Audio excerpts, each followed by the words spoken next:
Ang bribery issue po na ito ay ating nahalungkat sa sa pagtutuos ng 26 Capital. Ang 26 Capital po ay isa po itong kumpanya sa Estados Unidos or United States. Okay?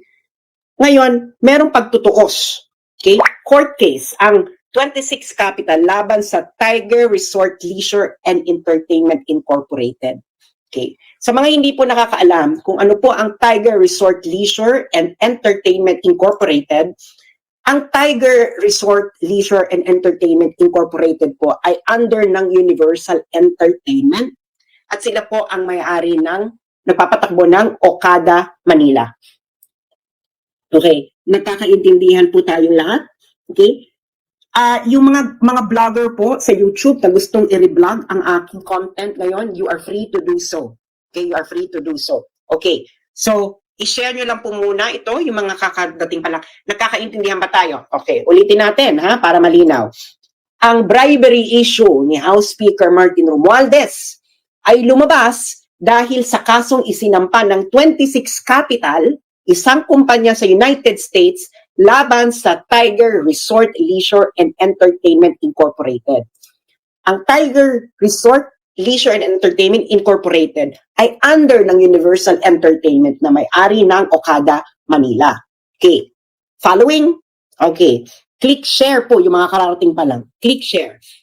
Ngayon, okay, ito yung kaso, no? Isinampa ito ng 26 Capital. Ang 26 Capital ay isang American company, isinampa niya to sa US. Ito ay isinampa niya sa Court of Chancery of the State of Delaware. Ang Delaware po ay isang state sa United States. Kakaintindihan ba tayo? Okay. Ngayon, pen and paper. Okay? Lahat, kumuha na kayo ng papel at pen, pencil, whatever, or sa cellphone ninyo. Isulat ninyo ito. C.A.number.2023-0128-JTL. Dahil yan po ang reference ng kaso na ito sa Court of Chancery of the State of Delaware. Yan, may naka-box na nakalagay sa loob ng pulang box. Isulat nyo na yan, screenshot nyo, para mamaya ma-google nyo at mabasa nyo ito. Ito po ay mababasa ninyo ang buong kaso, pati ang kasong isinampa ng 26 Capital. Okay. Are you following me, guys? Okay? Sabihin nyo lang sa akin kung hindi nyo maintindihan, ha? Dahil tatagalogin ko ang lahat at ito ipapaliwanag ko sa isang payak na pag-e-explika para ang bawat isang Pilipino, mapamasa man, mapa-elitista man, mapa-intellectual man, o mapatambay ay maintindihan ito ng buong buo. Kaya, i-share nyo na ito. Okay. Ngayon, ano ang gusto ng 26 Capital na isang American company mula sa Tiger Resort Leisure and Entertainment Incorporated sa isinampa nitong kaso sa Court of Chancery State of Delaware? Ang gusto ng 26 Capital ay ang tinatawag na Specific Announcing the Special Purpose Acquisition Company o tinatawag na SCAP sa pagitan ng 26 Capital at ng Tiger. Ang storya po kasi niyan, ang 26 Capital at ang Tiger dapat ay magkakaroon ng merger. Yan lamang ang pinakamadali natin pag-usapan. Medyo complicated ito, pero itanong niyo po ito sa may alam po sa corporate law sa United States kung anong ibig sabihin ng SPAC or kahit sinong mga abogado na kakilala niyo para ito ay mas lalo niyo maintindihan. Pero yan po ang pinakapayak na ating explanation right now. Ngayon, marahil ay nagtatanong ang karamihan sa inyo. Hindi ba? Ang tanong ninyo ngayon, lahat, siguro ito ay logical na tanong, ano kinalaman dito ni House Speaker Martin? Kung malaman ng bawat isang Pilipino dahil ito ay isang isyong pinagtatakpan ng bawat isang congressman, bawat isang senador, at bawat isang mainstream media. So ito ang tanong, anong kinalaman dito ni House Speaker Martin Romualdez? Siyempre, di ba? Anong kinalaman niyo dyan? Hindi ba? Ito po kasi ang kinalaman, bakit na dawit dito si Martin Romualdez. Sa kasong isinampa ng 26 Capital, laban sa Tiger, sa Court of Chancery ng State of Delaware, ang isa sa accusation ng 26 Capital, laban sa Tiger, ay ang bribery kay Martin Romualdez para impluwensyahan ang Philippine Supreme Court para ma-regain uli ng Tiger or ng Universal ang kontrol ng Okada Manila. Okay? Yung storya ng labanan ng kontrol ng Okada Manila, i-google nyo na lang yan dahil yan ay laban ng Okada family. Okay?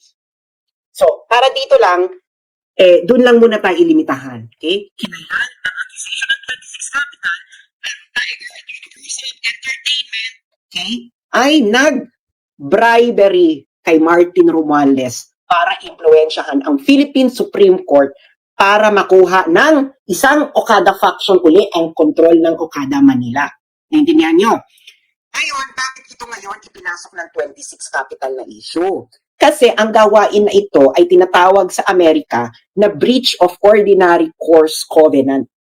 Ibig sabihin po ng breach of ordinary course covenant, ito ay labag sa practice, industry practice, okay, sa Amerika. Ang bribery po ay labag, okay, labag sa batas ng Amerika, kaya ito ay matatawag na breach of ordinary course covenant. Naintindihan niya na, okay? Kaya dito napasok si Martin. Okay. At itong specific accusation na ito ng 26 Capital laban sa Tiger ay nabalita sa Japan Times. Noong August 1,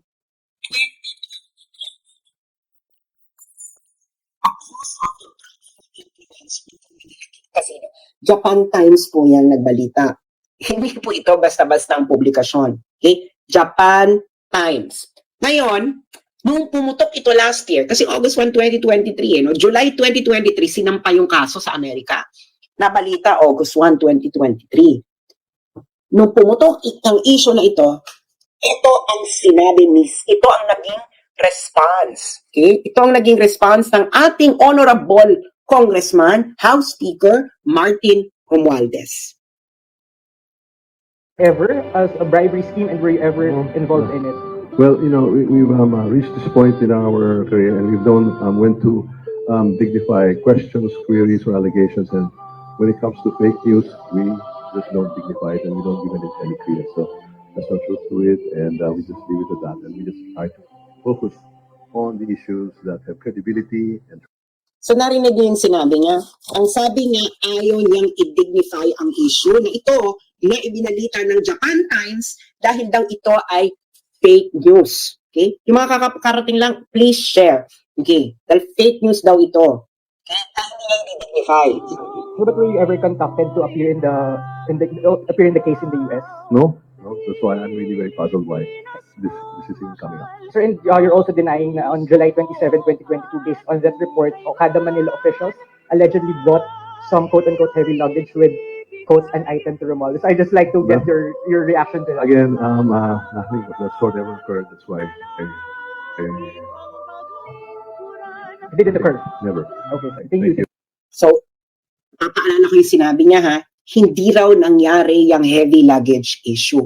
Ito raw ay fake news. Okay, yan ang sinabi ni House Speaker Martin Romualdez. Ngayon, naalala nyo, okay, yung kaso sinampan ng 26 Capital laban sa Tiger.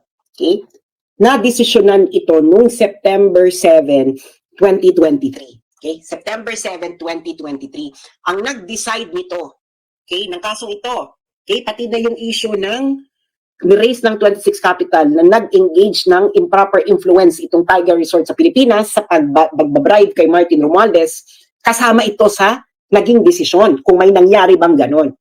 Ngayon, si James Travis Laster ang nagdesisyon nito. Siya ang Vice Chancellor of the Delaware Court of Chancery.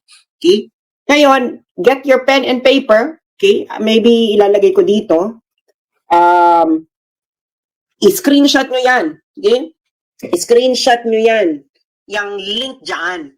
Kasi yung link na yan, yung link mismo ng desisyon na nasa Delaware Court of Chancery mismo. Kaya kita mo, courts.delaware.gov. Okay? Isulat nyo yan, i-screenshot ninyo para mabasa ninyo. Kayo mismo ang makabasa. Hindi ito fake news, totoo ito. It is a decision na sinulat ni James Travis Laster Vice Chancellor of the Delaware Court of Chancery. Ito po ay korte sa Amerika. Okay? Korte po ito sa Amerika. Yan, screenshot nyo yan. Okay? Yung mga kakarating pa lang, please, please, please.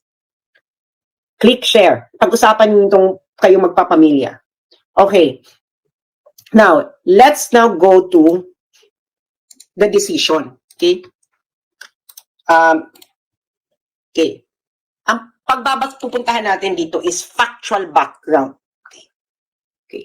Dito sa factual background, sinabi dito na ang trial, ito ay umabot ng 5 days. Meron silang 13 fact witnesses, 4 expert witnesses, at meron ding 2,281 exhibits kasama na ang deposition, transcript ng 29 na individuals. So nagkaroon ito ng proper trial para madetermina ang mga facts. Okay? Kita nyo ba yan? Nakikita ninyo? Okay. 5 days of trial, 13 fact witnesses, 4 expert witnesses, 2,281 exhibit kasama ang deposition, transcript mula sa 29 individuals. Okay, hihimay-himayin natin ito ha. Kaya ito si Martin Romualdez, mali siya na sinasabi niyang fake news ito. Dahil ito ay factual background nung kaso na isinampa ng 26 Capital laban sa Tiger.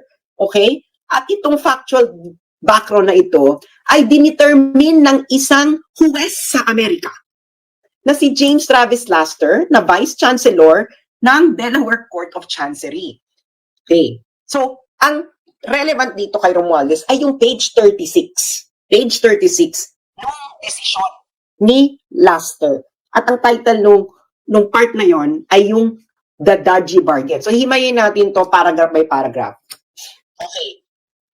So, makikita nyo dyan, no? Ewan ko kung malinaw sa inyo yung link nung kaso. Basta, ulitin natin para ma-screenshot ninyo, masulat nyo sa papel. Okay? Para, ayan.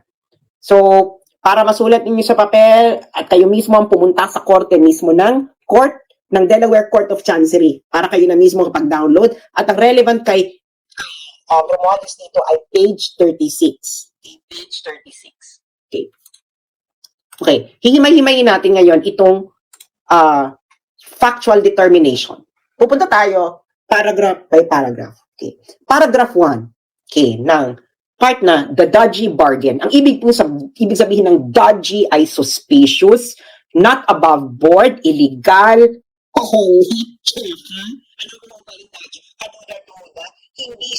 hindi kaaya-aya. Yan. Chararap.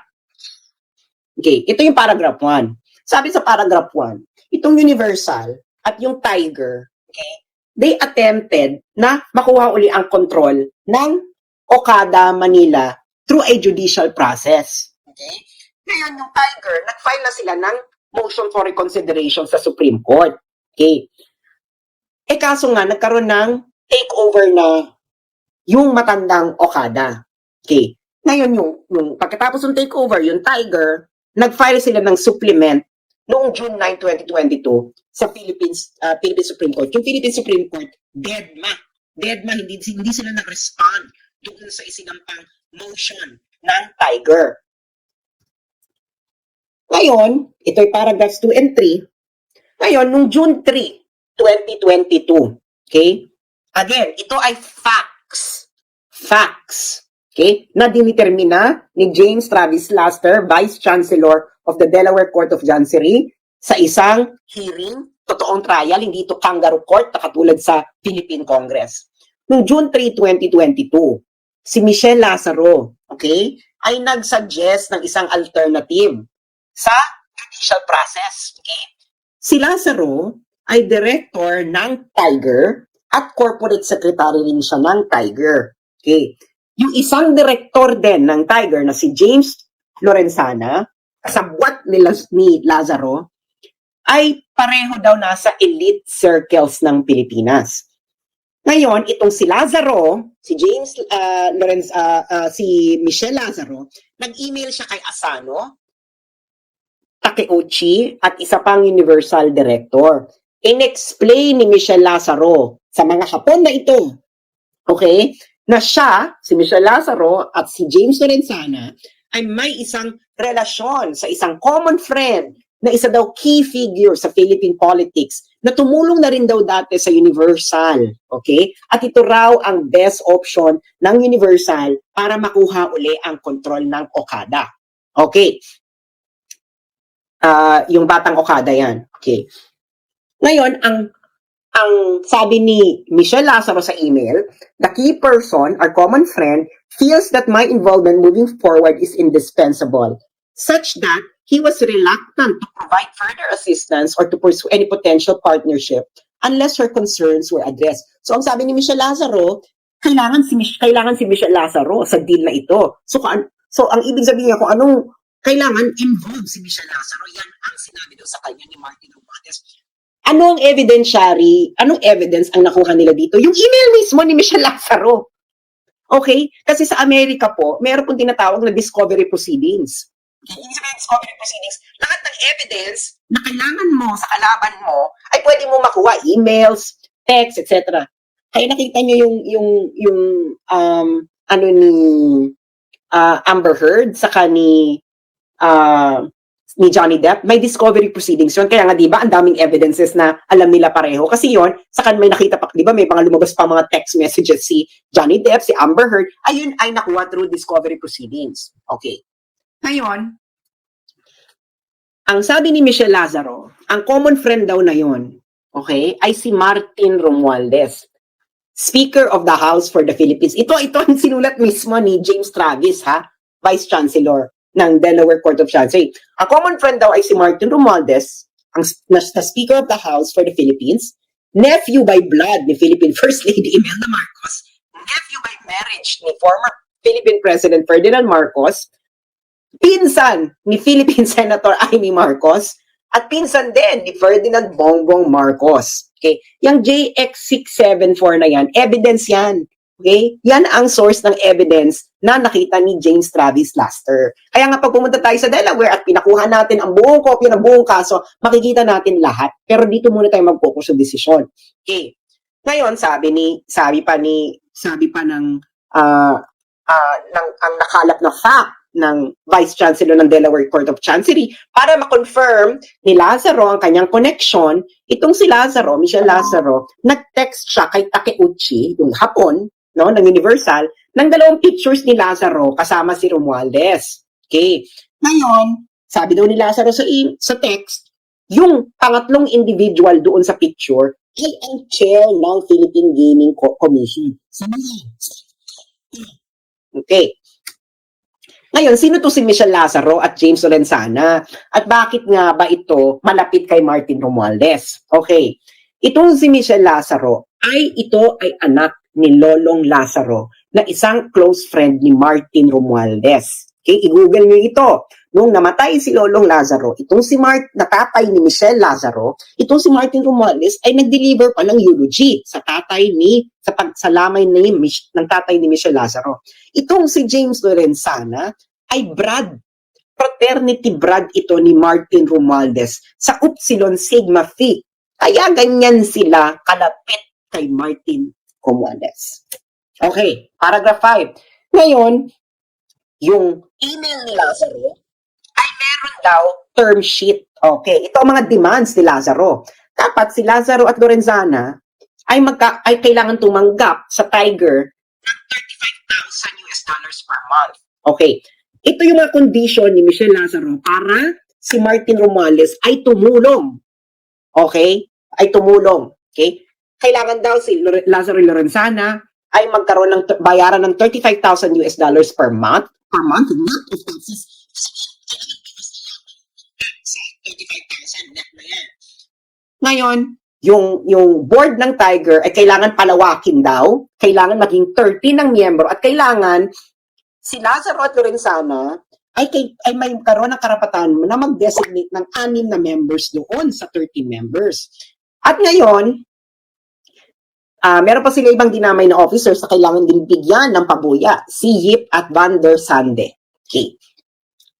At of course, okay, in-approve itong terms ni Lazaro. Okay? Itong mga terms ni Lazaro, again, ulitin ko, mga terms nito para itong si Martin Romualdez ay tumulong.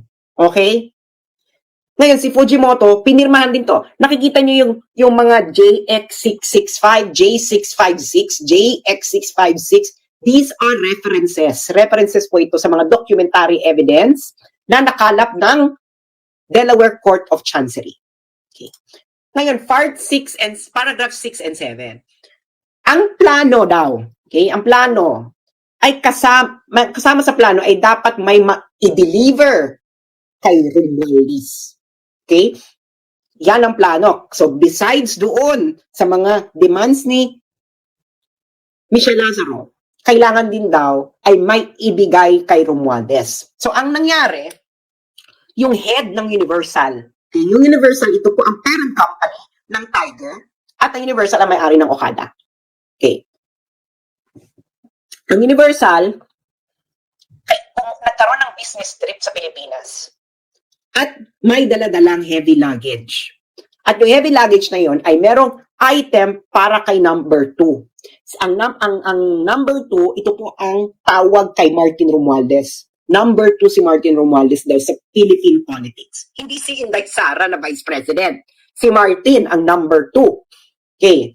Ngayon, pag dumating na raw ang item sa Pilipinas, ito ay dadalhin ng Universal Executive kay Martin. Okay. Ngayon, yung Asano, sabi niya, nakip na natin yung promise natin kay number 2. So now, paano ngayon ni number 2 na i-fulfill ang kanyang promise? Okay. Intindihan nyo? Lahat ito ay may reference sa documentary evidences mula emails, text messages, etc. na nakalap ng Delaware Court of Chancery. Okay. Ngayon, itong next paragraph na ito ngayon ay pinabulaanan na hindi daw ito alam ng 26 Capital. Kasi remember, di ba, yung 26 Capital, dinimanda niya yung Tiger. Sabi ng 26 Capital, itong Tiger, nag-involve to ng bribery issue. Nag-bribe ito kay Martin. Ngayon, sabi ng 26 Capital, hindi niya alam. Ngayon, itong next paragraph na ito, ang sabi, imposible hindi alam ito ng 26 Capital. Kasi, nag-email pa si Lazaro, Michelle Lazaro. Okay? At yung nag-text pa sila doon sa may-ari ng 26 Capital na si Ader. At yung text, itong sinasabi. Universal Entertainment has enlisted significant political support from a very high level of the Philippine government with compensation of the arrangement, all tied to taking back control of this casino. Ano sa Tagalog to? Yung text doon sa may-ari ng 26 Capital, ang sabi, itong Universal Entertainment na may Okada, ay kukuha ng suporta, significant political support, kukuha ng significant political support mula sa isang high-level Philippine government official para makuha uli ang Okada, ang kontrol ng Okada. Yung JX647 na yan ang documentary evidence. That's the text evidence na nakalap ng Delaware Court of Chancery sa mga cellphones nila, no? Okay. Ngayon, ato na nga, etong si Romualdez, okay, kasabwat siya, alam ito ng lahat, okay? Kaya nga, okay, noong July 27, 2022, yung executive ng Universal na si Sato Nobuki, nag-travel mula Japan papuntang Pilipinas. Okay. Ngayon, isa pang executive ng Universal, si Hajime Tokuda, ay nag-schedule ng meeting kay Romualdez noong susunod na araw, July 28, 2023. Yung JX730 na yan, documentary evidence yan. Okay, na nagtitrace na may talagang meeting na nangyari, may setup na meeting na nangyari. Kaya pag pumunta kayo ng Delaware Court of Chancery, kunin nyo buong kopya ng kaso documentary evidence, makikita nyo lahat kung ano yung JX730 na yan. Okay. Ang meeting daw ay nagtagal ng 90 minutes. Okay. At ito pa, si Romualdez, before siya pumunta ng meeting, nanggaling pa daw ito sa pag-i-inspect ng earthquake disaster area sa Luzon. Noong July, yung araw na yan, totoo, si Romualdez, I think nasa Northern Luzon, may earthquake yan, di ba? I think he was maybe in Abra or Ilocos, somewhere in the north, nandun siya, nag-i-inspect. So pagtapos na mag-inspect, pumunta ngayon siya dito para i-meet niya itong mga Hapon para kunin niya ang kanyang heavy luggage. Okay. Ngayon, so, ginawa ng Universal Executives, may binigay silang letter kay Romualdez.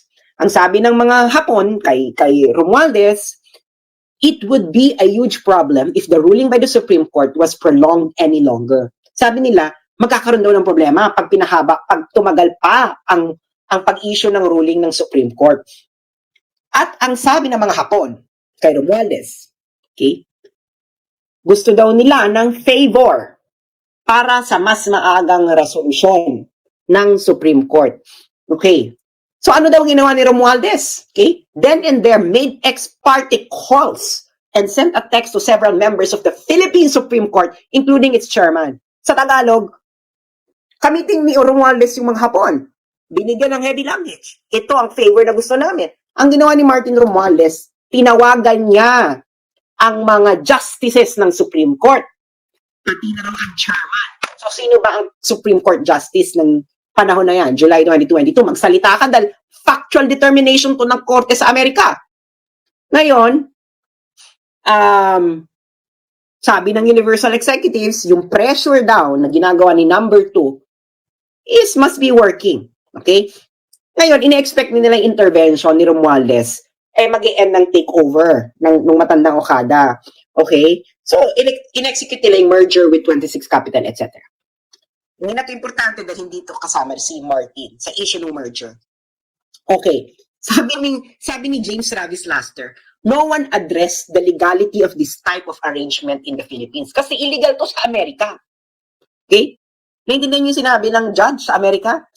Walang nag-address kung ito ba ay legal sa Pilipinas. Walang illegal sa Pilipinas, hindi ba? Pero itong si Lazaro at Lorenzana, nakabarkada ni Martin Romualdez, ay nag-broker ng dodgy bargain. Ibig sabihin ng dodgy bargain, illegal na bargain. Okay? Na kung saan, in-offer nila sa Tiger, sa may-ari ng Okada, na mag-i-intervene si Martin Romualdez. Basta si Lazaro at Lorenzana ay bibigyan ng increased control ng Tiger, babayaran ng 35,000 per month, magkakaroon ng maipapasok silang mga tao sa Tiger Corporation at ang pinakahuli ay dapat may ibigay kay Romualdez. Uulitin ko, ito ay factual determination na ginawa ni James Travis Laster, Vice Chancellor of the Delaware Court of Chancery. Ngayon, eto na ang maganda. Noong trial daw, ito paragraph 13, noong trial daw, itong Universal, yung mga Hapon, okay? Iniiwas nila na bribery yung ginawa nila, na yung heavy luggage ay bribery kay Martin Romualdez. Okay. Sabi ng mga Hapon, ng mga witnesses, yung heavy luggage daw ay mga dokumento lamang daw ang laman. Ito daw ay document ng mga court cases. At kailangan daw itong dalhin by hand, okay? Kasi wala daw printer. Wala daw printer ang Tiger. Okay? Kasi yung Tiger, nung nasipa sila sa Okada, ng matandang Okada, nawalan na raw sila ng printer. Kaya kailangan daw, i-print daw ng mga Hapon sa Japan ang kopya ng mga kaso at i-deliver sa loob ng luggage. Anong sabi ni James Travis Laster sa palusot na ito ng mga Hapon na witnesses? Anong sabi ni James Travis Laster? Ayan, inilagay ko sa pulang box. The testimony was not credible. Sabi niya, hindi credible na ang testimony ninyo na ang heavy luggage ay hindi bribery. Yun ang ibig sabihin nun. Bakit? Sabi ng judge. Una, sabi ng judge ni James Travis Laster, ang mga lawyers ninyo may printer. So bakit kailangan nyo mag-print sa Japan? Number one. Second reason ng judge, ang Philippine law naman, pinipermit ang electronic versions ng mga kaso. So bakit kailangan nila i-print, di ba? Pwede naman ang electronic version sa under Philippine law. Pangatlo, nag-file na raw ang Universal ng mga documents, okay, para sa lawsuit. So bakit pa kailangan nyo mag-print?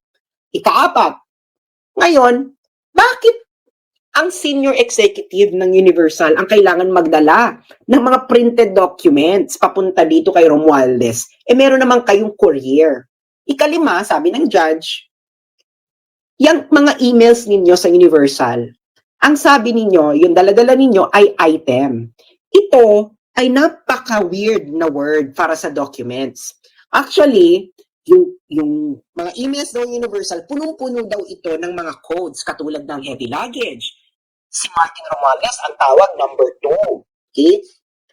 Bakit kailangan nyo magkaroon ng maraming katsakahan na iba't ibang words para lang sa court documents? Kung court documents talaga yan. At ito ang pinaka sinabi ng judge.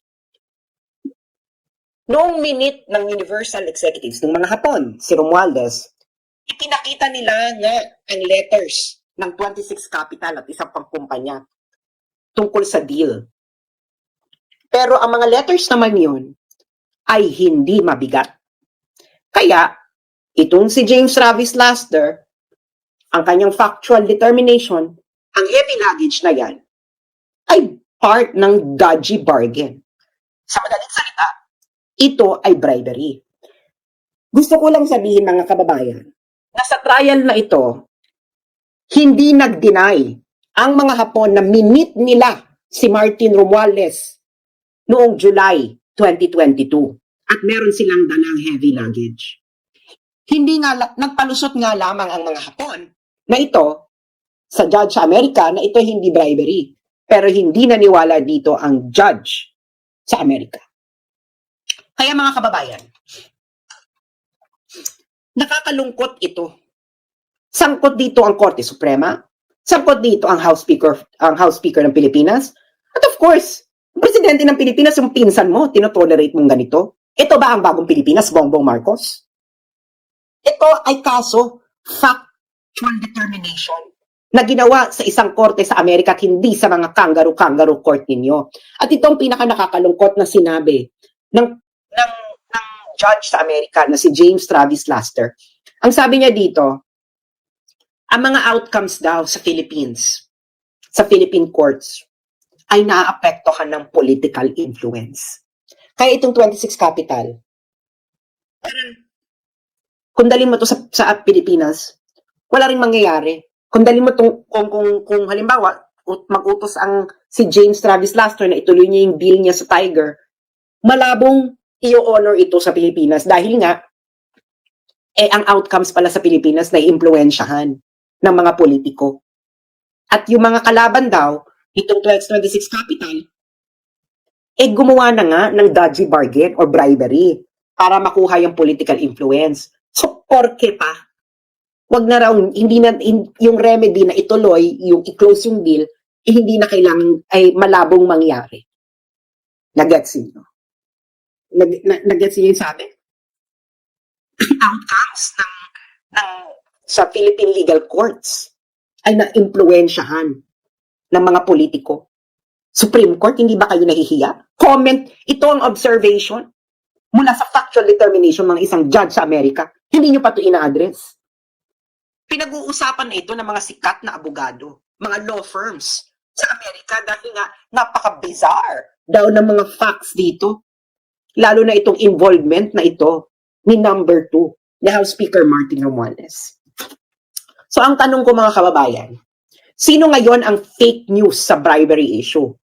Ang laway ni Romualdez o ang factual determination ni James Travis Laster na Vice Chancellor of the Delaware Court of Chancery? Sino? Sino ang fake news? Si Martin o yung judge sa Amerika? Ngayon, mga kababayan, bakit sa tingin nyo ayaw itong pag-usapan ng mainstream media? Bakit yung mga senador na malilinis sa katulad ni Risa Ontiveros ayaw itong pag-usapan? Bakit si Trillanes ayaw itong pag-usapan? Bakit ayaw nila itong pag-usapan? Isa itong fact na na-establish sa isang kaso sa Amerika. Ayan, nakikita nyo dyan ang link. I-screenshot ninyo, puntahan nyo yan sa Google, i-search ninyo yung link, puntahan nyo yan, i-type nyo sa search bar. Yan, i-screenshot nyo yan, pumunta kayo ng page 36 ng decision para mabasa ninyo ang ating diniscuss ngayong gabi dito. So, mga kababayan, please lang pag-usapan ninyo ito. Ito ba ay tama? Kakaumpisa mo pa lang ni Martin Romualdez umupo. Ang ginawa niya na ginamit niya ang kanyang pwesto para siya ay magpayaman. This is plunder. Kakaumpisa mo pala, Martin Romualdez, nag-commit ka na ng plunder. July, my God, hindi pa umiinit yung titi mo dyan sa Kongreso, ginamit mo na yung posisyon mo para sa corruption. Ang sama ng ugali mo. Ang ina ninyong mga Marcoses at Romualdez. Ang dapat sa inyo, ay dapat gawin sa inyo ng mga Pilipino ang hindi nila nagawa nung EDSA 1. Wala na sanang Hawaii na mangyari. Kung papalarin ang mga Pilipino na maglakas sila ng loob para masipa uli kayong mga magnanakaw na mga Marcoses at Romualdez. Napaka-corrupt ninyo. Tang-ina. Ayan puntahan nyo yan. I-screenshot nyo yung link na yan, i-search ninyo yan, puntahan nyo yung page 36. Tanungin ninyo mga sarili ninyo, bakit tahimik ang Catholic Church tungkol dito? Bakit tahimik ang mga elite na schools, Ateneo, UST, Lasal? Kasabwat na ba kayo ng mga pagnanakaw ng mga Marcos at Romualdez? Obviously, dapat tahimik kayo. Fact ito determined by a US judge na nagkaroon ng trial, nagkaroon ng evidence, ng mga documentary evidences. Ayun lang po, maraming salamat mga kababayan. At sana, screenshot niyo yan, basahin niyo yan, page 2, pag-usapan niyo ito, i-share niyo itong video na ito, puntahan niyo yung desisyon na yan sa korte mismo ng Delaware. Maraming salamat po at magandang gabi.